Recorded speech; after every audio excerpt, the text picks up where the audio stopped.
میرا نام لیاقت علی اور احسان اللہ احسان ہے اور میرا تعلق محمد ایجنسی سے ہے۔ 2008 کے اوائل میں نے تحریک طالبان پاکستان میں شمولیت اختیار کی۔ اس وقت میں کالج کا اسٹوڈنٹ تھا۔ میں ٹی ٹی پی محمد ایجنسی کا ترجمان بھی رہا ہوں، اس کے بعد میں ٹی ٹی پی کا مرکزی ترجمان بھی رہا ہوں، جماعت الاحرار کا ترجمان بھی رہا ہوں۔ ان 9 سالوں میں نے ٹی ٹی پی کے اندر بہت سے چیزوں کو دیکھا۔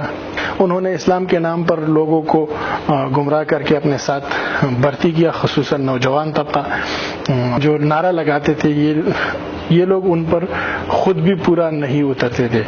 چند مخصوص ٹولہ جو امراء بنے بیٹھے ہیں، لوگوں سے، بے گناہ مسلمانوں سے بتے لیتے ہیں، ان کا قتل عام کرتے ہیں، پبلک مقامات پر دھماکے کرتے ہیں، اسکولوں، کالجوں، یونیورسٹی پر حملے کرتے ہیں۔ تو اسلام تو ہمیں اس چیز کا درس نہیں دیتا۔ جب قبائلی علاقوں میں آپریشن شروع ہوئے تو ان لوگوں کے اندر قیادت کی جو دوڑ تھی وہ اور بھی تیز ہو گئی۔ ہر کوئی چاہتا تھا کہ تنظیم کا لیڈر بنے۔ حکیم اللہ کے ہلاکت کے بعد نئے امیر کا سلسلہ شروع ہوا، تو پھر ایک انتخابات کی طرح ایک انتخابی مہم چلایا گیا۔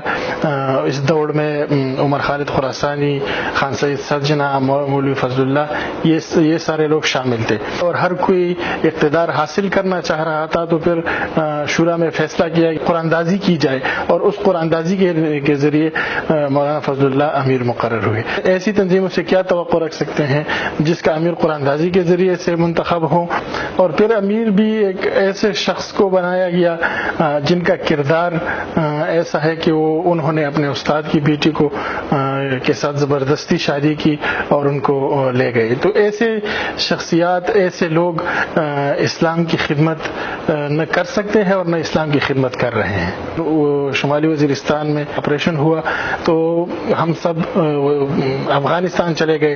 پھر میں نے وہاں دیکھا کہ افغانستان میں ان لوگوں کے این ڈی ایس اور را کے ساتھ تعلقات بڑھے، انہوں نے ان کو سپورٹ کیا، ان کو مالی معاونت فراہم کی اور ان کو اہداف بھی دیے اور انہوں نے ان سے ہر کارروائی کی قیمت وصول کی۔ اور جب جو فائٹرز تھے جو ان کو پاک فوج کے سامنے یعنی لڑنے کے لیے چھوڑ دیا اور خود یہ لوگ محفوظ ٹھکانوں میں چلے گئے۔ جب این ڈی ایس اور راز سے مدد لینی شروع کی تو میں نے عمر خالد خراسانی سے کہا کہ یہ جو ہم کر رہے ہیں یہ تو ہم یعنی کفار کی مدد کر رہے ہیں، اپنے ملک میں کارروائیاں کر کے اپنے لوگوں کو ان کے پیسوں سے یہ تو ایک قسم کی ان کی خدمت ہے۔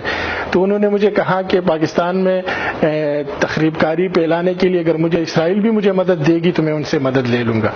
تو اس سے میں سمجھ گیا تھا خاص ایجنڈے کے تحت اپنے ذاتی مقاصد کے لیے یہ سب کچھ کر رہے ہیں۔ ان تنظیموں نے افغانستان کے اندر کمیٹیاں بنائی ہوئی ہے جو این ڈی ایس اور اس کے تھرو را سے روابط رکھتے ہیں۔ این ڈی ایس نے باقاعدہ ان کو تذکرے دیے تھے تاکہ یہ آسانی سے ایک جگہ سے دوسری جگہ منتقل ہو سکے۔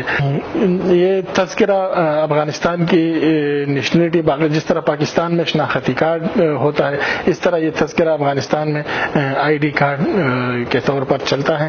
اور یہ لوگ اگر یہ نہ ہو تو ان لوگوں کے لیے کسی کے لیے بھی افغانستان کی سیکیورٹی صورتحال کو مد نظر رکھتے ہوئے موو کرنا مشکل کام ہے۔ جب ایک جگہ سے دوسری جگہ چلے جاتے تھے تو اس کے لیے باقاعدہ این ڈی ایس اور افغان فورسز سے رابطہ ہوتا تھا، وہ ان کو راستہ فراہم کرتے تھے اور ان کی مرضی سے یہ موومنٹ ہوتی تھی۔ پاکستان میں آنے کے لیے بھی پاک فوج کے حالیہ آپریشنز کے بعد خصوصاً افغانستان کے پرچا اور لالپورہ کے علاقے میں جماعت الاحرار کے جو کیمپس تباہ ہوئے اس میں سے کچھ کمانڈرز بھی مارے گئے۔ وہ علاقہ ان کو چھوڑنا پڑا جو ان کا گڑھ تھا، جو ان کا مرکز تھا۔ تو اس کے بعد جماعت کے اندر کمانڈرز میں بھی اور نچلے طبقے کے جو جنگجو ہے اس میں بھی ایک خاص قسم کی مایوسی پھیلی ہوئی ہے۔ جو وہاں پر پسے ہوئے ہیں، جو وہاں سے نکلنا چاہتے ہیں، ان کو پیغام دینا چاہتا ہوں کہ اب بس کرو، امن کا راستہ اختیار کرو اور پرامن زندگی میں واپس آ جاؤ۔ جاؤں. آپریشنز کے بعد جب میڈیا میں ان لوگوں کو کوریج ملنا کم ہو گئی تو ان لوگوں نے سوشل میڈیا کا سہارا لے کر ان کم عمر اور معصوم نوجوانوں کو گمراہ کرنے کی کوشش کی، ان کو ورغلایا، اسلام کے نام پر اسلام کی غلط تشریح کر کے ایسے پیغامات سوشل میڈیا پر شیئر کیے اور ایسے پروپیگنڈا پھیلایا کہ آسانی سے یہ نوجوان ان کے جال میں پستے چلے گئے. ان نوجوانوں کے لیے خصوصی طور پر یہ کہنا چاہتا ہوں جو سوشل میڈیا استعمال کرتے ہیں، جو ان لوگوں کے غلط پروپیگنڈے میں اس میں قطعی طور پر نہ آئے. یہ لوگ اپنے ذاتی مقاصد کے لیے غیروں کے ہاتھ میں کھیل رہے ہیں.